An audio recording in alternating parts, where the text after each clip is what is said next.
और अगर हमने एडवोकेट्स को छोड़ दिया तो क्या सामान्य जनता क्या ये कहेगी कि हम झूठा एफिडेविट फाइल करें तो हमको जेल भेज दिया जाता है? एफिडेविट तो अगर फर्जी एडवोकेट फाइल करे तो उसको माफ कर दिया जाता है। ये दोहरा चरित्र क्यों?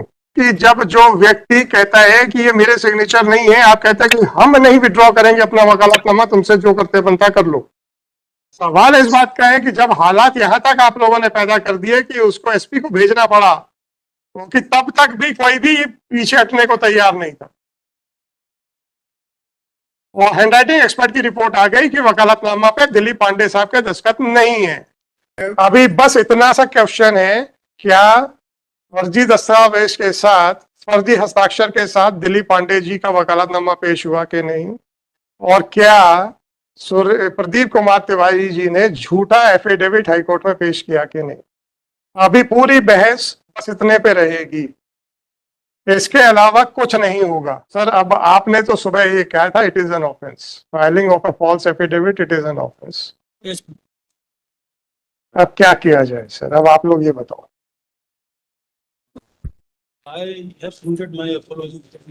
एपोलॉजी में सर हलफनामा की सेंटिटी क्या होती है? हलफनामा की सेंटिटी क्या होती है सर, इसके बारे में थोड़ा सा बहस करेंगे क्या? कि ये ग्वालियर में केएस तोमर साहब ने एक बहस की थी कि फर्जी हलफनामा फाइल करने में कोर्ट को स्ट्रिक्ट एक्शन लेना चाहिए। झूठा हलफनामा के ऊपर हाई कोर्ट ने ग्वालियर बेंच में एक काफी सीरियस आर्गुमेंट्स हुए थे, और ये कहा गया था कि झूठे एफिडेविट्स को टॉलरेट करना उचित नहीं है। काफी एलैबोरेटली आर्ग्यू हुआ था। 18 अप्रैल 2022 को वो डिसाइड हुआ है, और वो सारी चीजों को कंसीडर करके झूठे एफिडेविट जो है उसको क्रिटिसाइज किया गया है।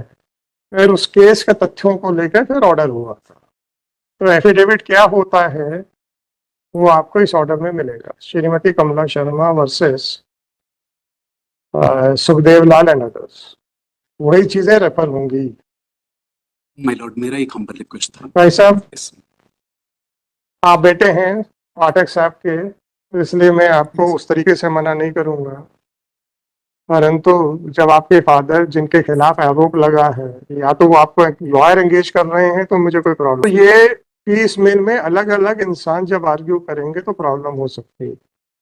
मैं आप लोगों से इतना ही निवेदन कर रहा हूं कि ये बताइए कि इस इशू को जिसका कि सॉल्यूशन 1 सेकंड में सॉल्व हो जाता, जब दिलीप पांडे जी ने कहा था कि साहब मेरे हस्ताक्षर नहीं है आप हट जाइए, तो हट जाना चाहिए था, ये नहीं चाहना चाहिए था, ये आप लोगों को निर्णय लेना था। परंतु उस चीज को इतना खींचा गया कि स्थिति यहां तक आ गई है जहां पे एसपी की रिपोर्ट खिलाफ में है और एफिडेविट झूठा है। ये जवाब से भी स्वीकार कर लिया गया कि बिना पढ़े लिखे हमसे साइन लिए गए। तो अब आप लोग ये बताइए कि क्या करना चाहिए, बस इतने पे बहस करें।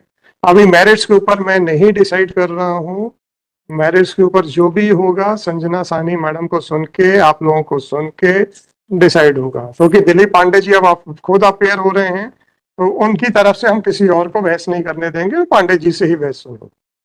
हम अब और नई कंट्रोवर्सी नहीं खड़ा करना चाहते हैं कि पांडे जी ने किसी और को एंगेज किया कि नहीं किया। वो पर्सनली अपेयर हो रहे हैं, उनको सुन लेंगे, आप लोगों को भी सुन लेंगे पांडे जी को छोड़ के। आप इस कंट्रोवर्सी में बताइए कि क्या चाहते हो। सौरभ जी अब आप ही बताओ सर। माय लॉर्ड, ऑल्दो मेरा ये रिक्वेस्ट था कि इसमें मंडे को रख लिया जाए, श्री निगेन सिंह साहब इसमें अपीयर हो। सर मैं बढ़ा नहीं पाऊंगा। तो सर फिर मेरा हम्बल रिक्वेस्ट है, we may kindly be permit to withdraw the vakalatnama. My humble request. ये अब आप बताइए कि चलिए सर, ये आप लोगों ने फाइंडिंग क्यों ली कि साहब ये फर्जी वकालतनामा पेश हुआ? ये आप लोगों ने फाइंडिंग क्यों, ये आप लोगों ने एफिडेविट्स क्यों झूठे फाइल किए? इसके बारे में भी तो क्या इतनी आसानी से छूट जाएगा? और अगर हमने एडवोकेट्स को छोड़ दिया तो क्या सामान्य जनता क्या ये कहेगी कि हम झूठा एफिडेविट फाइल करें तो हमको जेल भेज दिया जाता है? एफिडेविट अगर फर्जी एडवोकेट फाइल करे तो उसको माफ कर दिया जाता है। ये दोहरा चरित्र क्यों? क्या जवाब होगा हमारे पास, ये बता। मैं भी जानता हूं ये कंट्रोवर्सी ऐसी नहीं थी कि जहां तक बात यहां तक आ जाए, जी और आप लोगों ने जो भी कारण हो इस बात को यहां तक खींचा है, और now we are at the point of no return, we can not go back now. मुझे अच्छे से याद है मिस्टर दिलीप पांडे साहब ने ये कहा था कि मैंने पाठक साहब से रिक्वेस्ट की, साहब मेरे संस्कृत नहीं है, आप विड्रॉ कर लीजिए। उन्होंने कहा कि आपसे जो करते बनता कर लें। मैंने तो वकालतनामा पेश कर दिया है। मैं दिलीप पांडे जी की उपस्थिति में दोहरा रहा हूं, अगर मैं गलत बोल रहा हूं तो पांडे जी से रिक्वेस्ट है कि वो ठीक कर दें मेरे को। सही है माय लॉर्ड, मैंने इनसे रिक्वेस्ट किया था, इन्होंने कुछ नहीं किया। उसके बाद इन्होंने पुलिस में शिकायत की। तो मैंने आपसे है सर, पांडे जी बताइए।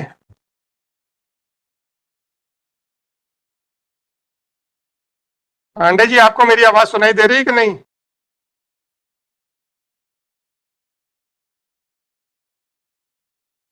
अब आप ये बताइए करना क्या है सर? विड्रॉवल तो हो जाएगा, कोई इशू नहीं है। ये झूठा वॉइस नहीं आ रही। झूठा पक्ष है सर। पांडे जी कुछ कह रहे थे? दिलीप जी बोलिए ना। हेलो, हाँ, वो एक बार और बोला था। नहीं वो ठीक है।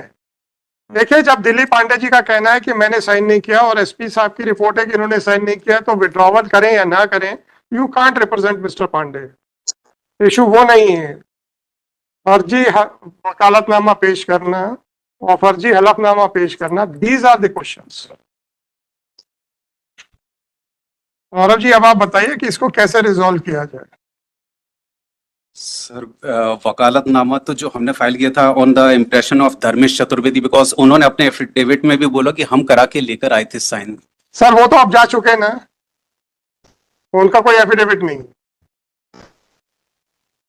धर्मेश जी का कोई एफिडेविट नहीं है, वो तो स्वर्ग सिधार चुके हैं। एक्सीडेंट में आप ही लोगों की तरफ से स्टेटमेंट आया था, है ना? जी जी। तो सर लास्ट एफिडेविट में उन्होंने अब आप मुझे ये बताइए कि जब जो व्यक्ति कहता है कि ये मेरे सिग्नेचर नहीं है, आप कहते हैं कि हम नहीं विड्रॉ करेंगे अपना वकालतनामा, तुमसे जो करते बनता कर लो।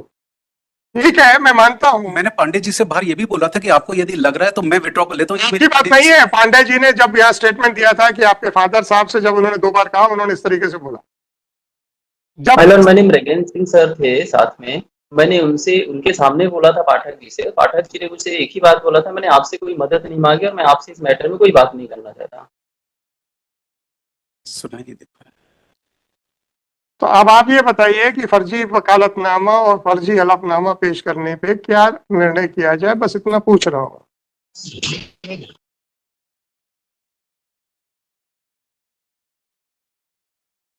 मैं आपसे अदरवाइज नहीं पूछता, क्योंकि अगर कोई बड़ी सीरियस कंट्रोवर्सी होती तो फिर मैं ये पूरा क्षेत्राधिकार अपने पास रखता। ये कंट्रोवर्सी आप लोगों ने पैदा की है।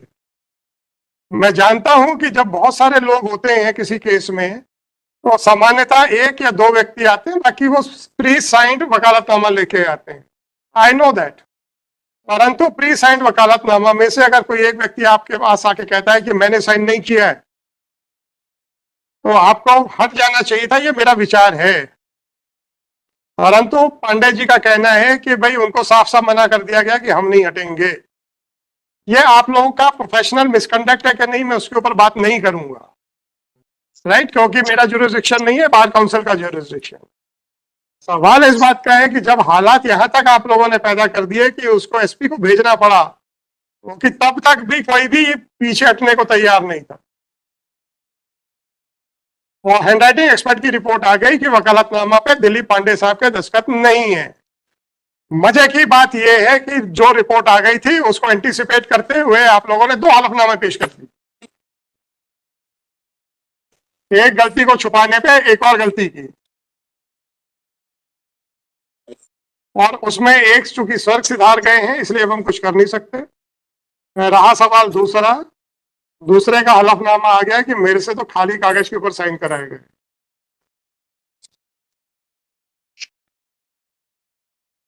तो प्रदीप तिवारी जी के काउंसिल ने बिल्कुल ईमानदारी से कहा है कि साहब ये मेरा कृत्य जो है वो अपराध की श्रेणी में आता है। मैं ईमानदारी से कहने वाली बात इसलिए कह रहा हूं, जहां पे हमारा डिस्क्रिशन होता है कि क्या अंतिम आदेश किया जाए, फाइंडिंग्स के ऊपर तो मेरा जुरिस्डिक्शन है। अब हम इस बात को ध्यान में रखते हैं कि इंसान ने गलती मानी है कि नहीं मानी।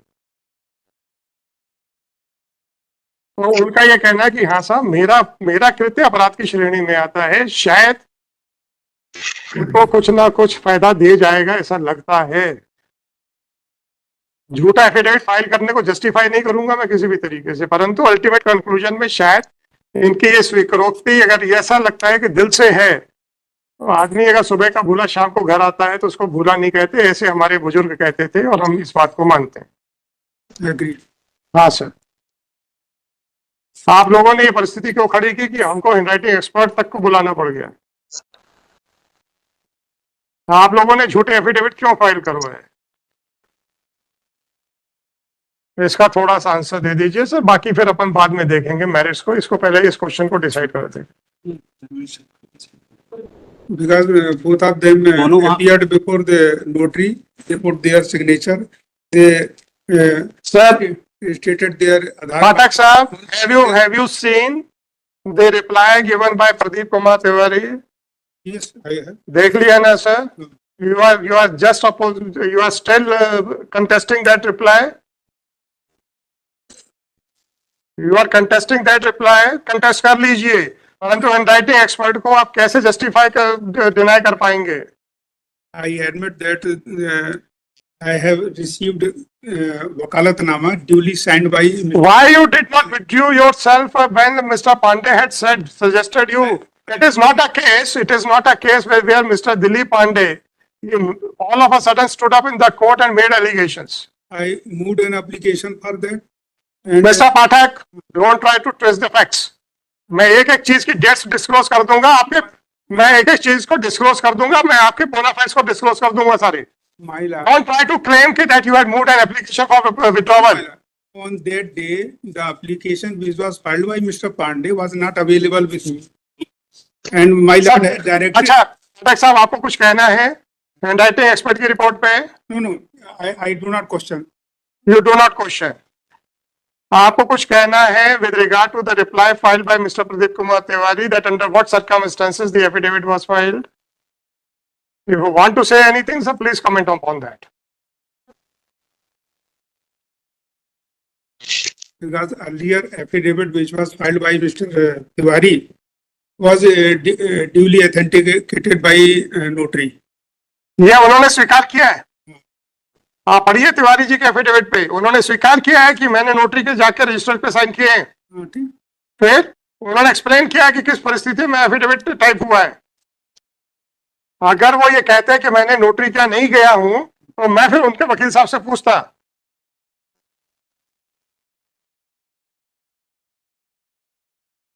उन्होंने स्वीकार किया है कि मैंने नोटरी के वहां जाकर रजिस्टर में साइन किए हैं, इसका मतलब है। पर इनका कहना था कि मैंने खाली केस के ऊपर मेरे से साइन दिए गए, उसके बाद उसमें क्या टाइप करवाया धर्मेश जी ने या जो भी है मुझे नहीं मालूम है, और मेरे से कहा गया कि चलो नोटरी क्या पे हमने वो किए हैं, परंतु ये कहते हैं कि मैं वो उनका एम्प्लॉय था। इन्होंने कहा है कि मैं उनका एम्प्लॉय था, और इसमें धर्मेश जी का मैं एम्प्लॉय था। आपका कुछ कहना है इसके बारे में? नहीं, इसमें मेरा नाम तो कहीं आया नहीं कि मैंने कुछ। सर मैं आपसे जवाब देने का समय दे रहा हूं, फिर मत कहिएगा कि आपने कुछ लिख दिया और मुझे मौका नहीं दिया।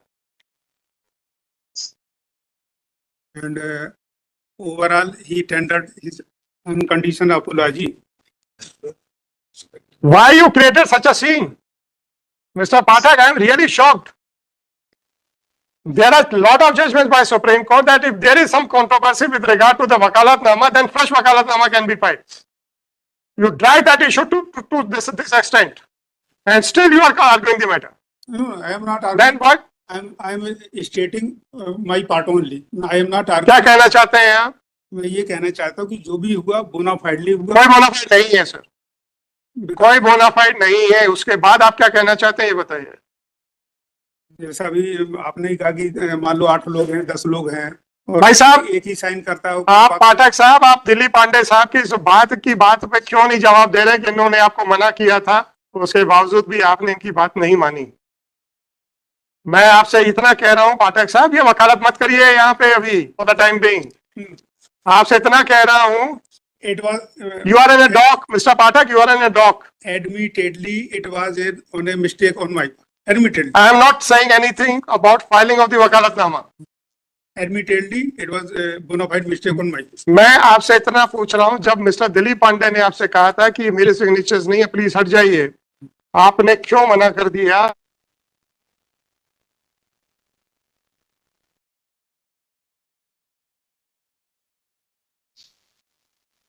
मतलब नहीं है समय बर्बाद करेंगे अपना। Yes. मिस्टर दिलीप पांडे ने पहली बार खड़े होकर कोर्ट में नहीं बोला। अनफॉर्चुनेट बात यह है कि मिस्टर दिलीप पांडे ने पहले आपसे बोला, तो जब आप नहीं माने तो उन्होंने एसपी को शिकायतें की, एसपी ने सिपाही तक आपके घर भेजा या कोर्ट में भेजा। कौन है? मिस्टर पाठक, यस, अरे यार, सिपाही अगर आपको फोन करता है कि आपने वकालतनामा फर्जी लगाया है, तो ऐसा ये इसलिए कह रहा हूं कि मिस्टर दिलीप पांडे ने डायरेक्ट कोर्ट में शिकायत नहीं की थी। He took every step to resolve this matter amicably. But you said कि नहीं, मैं तो लड़ूंगा। कोई बात नहीं सर। और आज स्थिति ये है कि वकालतनामा पे दिलीप पांडे साहब के सिग्नेचर नहीं है, और जो फर्जी हलफनामा आप लोगों ने लगवाए हैं वो भी बैकआउट कर गया है। तो अब आप बताइए सर, इसको कैसे रिजॉल्व किया जाए, ये मैं आप लोगों से पूछ रहा हूँ। पांडे साहब आप बताओ सर। चलिए सर, छोड़िए इस सब चीजों को, हम आपको एमिकस अपॉइंट कर रहे हैं। सुनिए मेरी बात सुन लीजिए। और बहुत बड़ी कंट्रोवर्सी होती तो हम ये अपना क्षेत्राधिकार कभी आप लोगों से शेयर नहीं करते, राइट? यहाँ पे मात्र एक वकालतनामा का झगड़ा है। Okay. अगर मुकदमे के तथ्यों का झगड़ा होता तो हम आप लोगों से पूछते ही नहीं, हमको जो करना होता हम खुद करते हैं। वकालतनामा का झगड़ा है जो कि एमिकेबली डे 1 पे रिजॉल्व हो सकता था। बिल्कुल हो सकता था, उसी तारीख को हम कह सकते थे और हम विड्रॉ हो जाते और दूसरा वकालतनामा कॉन्टेस्ट की तरह से पेश करते। आप करते या नहीं करते, वो अलग विषय है। अलग विषय है। लेकिन ये तो पांडे साहब को कोर्ट में आके शिकायत करने तक का भी मौका नहीं दिया जाना चाहिए। चलो ठीक है सर, अब आप ये बताइए, कंट्रोवर्सी को इतनी सीरियस नहीं है कि बहुत ज्यादा स्ट्रिक्ट एक्शन लिया जाए? क्षमा के अतिरिक्त हम लोगों के पास कोई मार्ग नहीं, जो हुआ उसके लिए माफी। दिलीप पांडे जी, हेलो, देखिए, गलत हलफनामा देना और गलत स्टेटमेंट होना तो इसको तो माफ नहीं किया जा सकता। उसके ऊपर तो जो भी स्ट्रक्चर होगा वो मेरा होगा, उस पर मैं कोई कंसल्ट किसी से नहीं करूंगा। जी अब आपने दो चीजें सुनी हैं। सुबह भी प्रदीप तिवारी जी के वकील साहब को सुना था, उन्होंने कहा था कि हाँ साहब, मेरे पक्षकार का कृत्य, उसने जो भी हलफनामा जैसे भी परिस्थिति में पेश किया हो वो अपराध की श्रेणी में आता है। जी अभी भी उन्होंने वही चीज कही है। अब कंट्रोवर्सी को ध्यान में रखते हुए कि जहां पे सिर्फ आपके सिग्नेचर वकालतनामा पे सही है कि नहीं है, अगर कोई व्यक्ति अपनी गलती स्वीकार करता है तो उसको एक और मौका सुधरने का, दोबारा गलती करने का नहीं, सुधरने का मौका देना चाहिए कि नहीं देना चाहिए? हेलो, जैसा सकते हैं। अरे ग्रीवेंस आपका है ना, आपसे भी तो पूछ सकता हूँ। जी मैडम, क्या जी का क्या मतलब, देना चाहिए कि नहीं देना चाहिए? देना चाहिए। देना चाहिए। पाठक साहब के बारे में अब आपका क्या कहना है? हेलो, उनके लिए भी है कि देखिए, अब जो भी है कटुता है, जो भी है उसको छोड़िए अभी 2 मिनट के लिए। अब जब कोर्ट से डायरेक्ट बात कर रही है तो कटुता को बीच में मत लाइए। हेलो, मेरी कटुता कुछ नहीं है उनसे, बल्कि उनकी वजह से तो मैं सालों से इतना परेशान हुआ हूँ कि मैं बता नहीं सकता। तथ्यों के ऊपर जो मुकदमा है उसके तथ्यों पे मैं अभी कुछ नहीं सुनूंगा, क्योंकि मैरिज के ऊपर अभी मैंने सुनना शुरू ही नहीं किया है और आज सुनूंगा भी नहीं, समय हो चुका है। अभी तो इसी कंट्रोवर्सी को आज डिसाइड करना है। तो सारी फाइंडिंग्स तो देखिए प्रदीप तिवारी जी के भी खिलाफ जाएंगी और पाठक साहब के खिलाफ भी जाएंगी, और कंक्लूजन में आपने प्रदीप तिवारी जी की माफी को स्वीकार करने के लिए सहमति दे दी है। पाठक जी के लिए आप क्या कहना चाहते हैं, बस उतना बता दीजिए, कहानी खत्म करें आज की। माइलर जैसा होते हैं। अरे आप तो बताओ। हेलो, इसमें मैं कुछ नहीं कह पाऊंगा इनके लिए। कुछ नहीं कह पाएंगे।